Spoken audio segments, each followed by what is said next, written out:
a bouncer with a slightly murderous anger management problem that she controls with the help of an electrode-lined vest.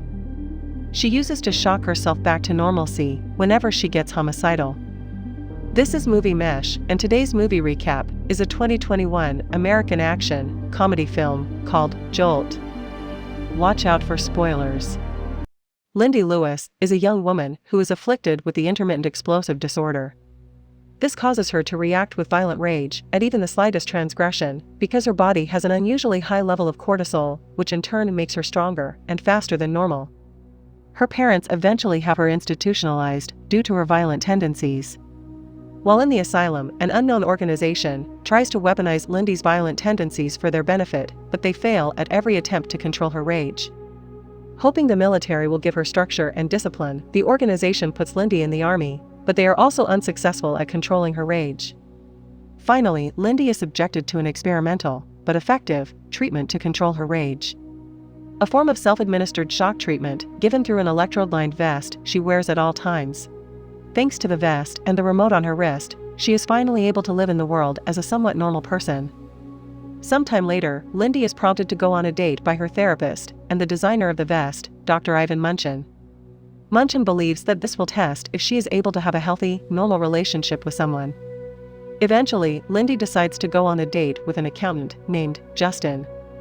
However, on the way there, Lindy encounters a customer being rude to a valet. She briefly considers crushing his ankle in his car door, but she activates the vest and prevents herself from harming the man. Upon meeting Justin for dinner, Lindy explains that she thought having a date would be good. However, due to her recent close call, she decides is not going to stay. Justin convinces her to stay by starting a conversation about the bad dates that he has had and all the things that annoy him. Lindy continues the conversation by going down the list of all the things that would be considered pet peeves by normal people, but are triggers for her. The waitress informs Justin that if Lindy does not stay, he would have to give up the table. The waitress also begins being rude to Justin concerning his allergies and his order, so Lindy briefly considers stabbing the waitress. Lindy then goes to the bathroom to activate her vest, but she hears the waitress from earlier gossiping in the bathroom stall. Lindy then hears that the waitress was purposefully rude to Justin for her own entertainment. In response, Lindy beats the waitress unconscious and then leaves the restaurant.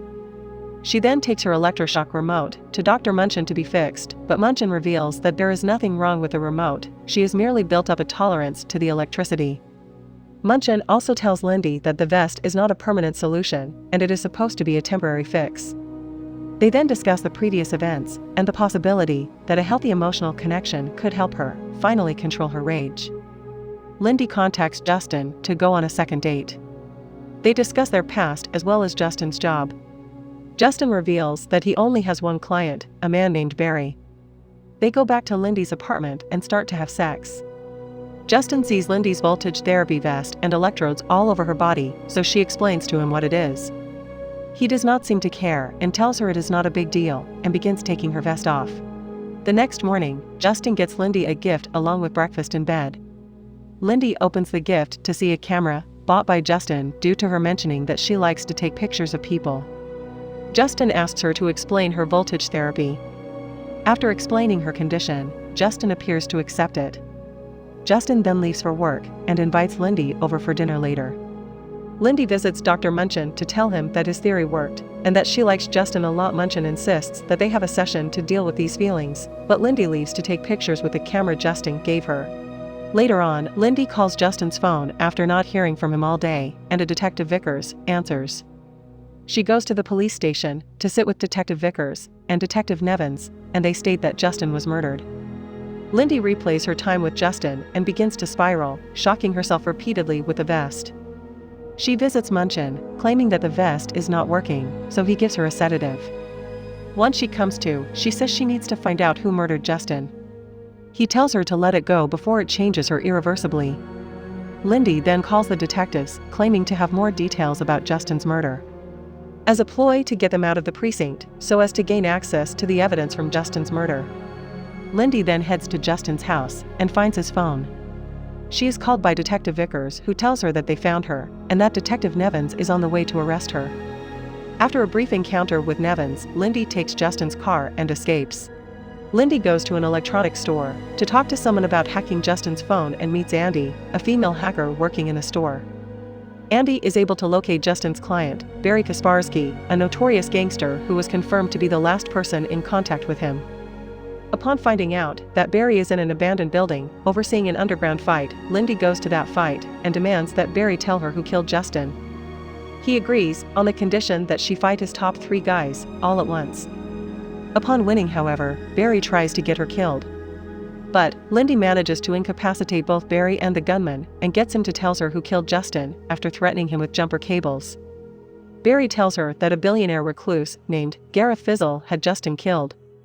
But she electrocutes him with the jumper cables anyway. Lindy visits Detective Vickers, now in the hospital, after their car chase earlier, and asks him about Fizzle. However, Detective Nevins interrupts them and chases Lindy to the maternity ward, where Lindy begins throwing infants at Nevins to slow her down. Lindy makes her way to Gareth's building, where his head of security, Delacroix, knocks her unconscious. She awakens in a white room, zip-tied to a chair. Delacroix has also removed her vest. After threatening to kill her, Delacroix puts Lindy in a car, back to her apartment, and keeps the electroshock vest. Back at Fizzle's building, Fizzle tells Delacroix to get rid of Lindy. Back in the car, Lindy tells the driver to let her out of the car, but he does not comply, so she grabs him and begins to choke him, causing him to crash. Lindy then goes to Dr. Munchin to get a new vest, and returns to her apartment. She notices the 9 sign on her door has been moved, showing that someone was there. So she sneaks in her window, and notices that Fizzle's men have rigged an explosive device to the doorway. She then disarms the explosive, and pockets it for further use. She leaves seeing Detective Vickers outside her apartment, and gets in his car. She tells him he cannot arrest her because of her condition, and he would be safer not to. He explains he'd go easy on her, because she is different, and that it has nothing to do with what Nevins says about her being a woman. Her apartment blows up and she leaves. She finds Fizzle. He tells her he is sorry that he killed Justin. He says he is glad he was able to see her, before Delacroix hits her in the head again, and she is back in the drainage room.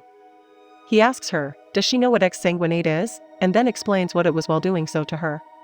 She breaks free and fights him. She turns to ask, how does she get to Fizzle, before hurting him? She then fights off a few guards. After using Delacroix's finger to access where Fizzle was, Lindy learned that Justin wasn't dead, but in fact used her as a decoy, so he could kill Fizzle. Justin tells her Dr. Munchin had something to do with everything, and that he needs to kill Fizzle. She was only an experiment. She goes after him, and he detonates her voltage electrodes, which stopped working, because she was highly upset. Justin realizes her vest is not working, and Lindy throws him a bag that has a bomb in it, blowing up Fizzle's entire lair. Lindy waits for Dr. Munchin in his office, ready to kill him for betraying her.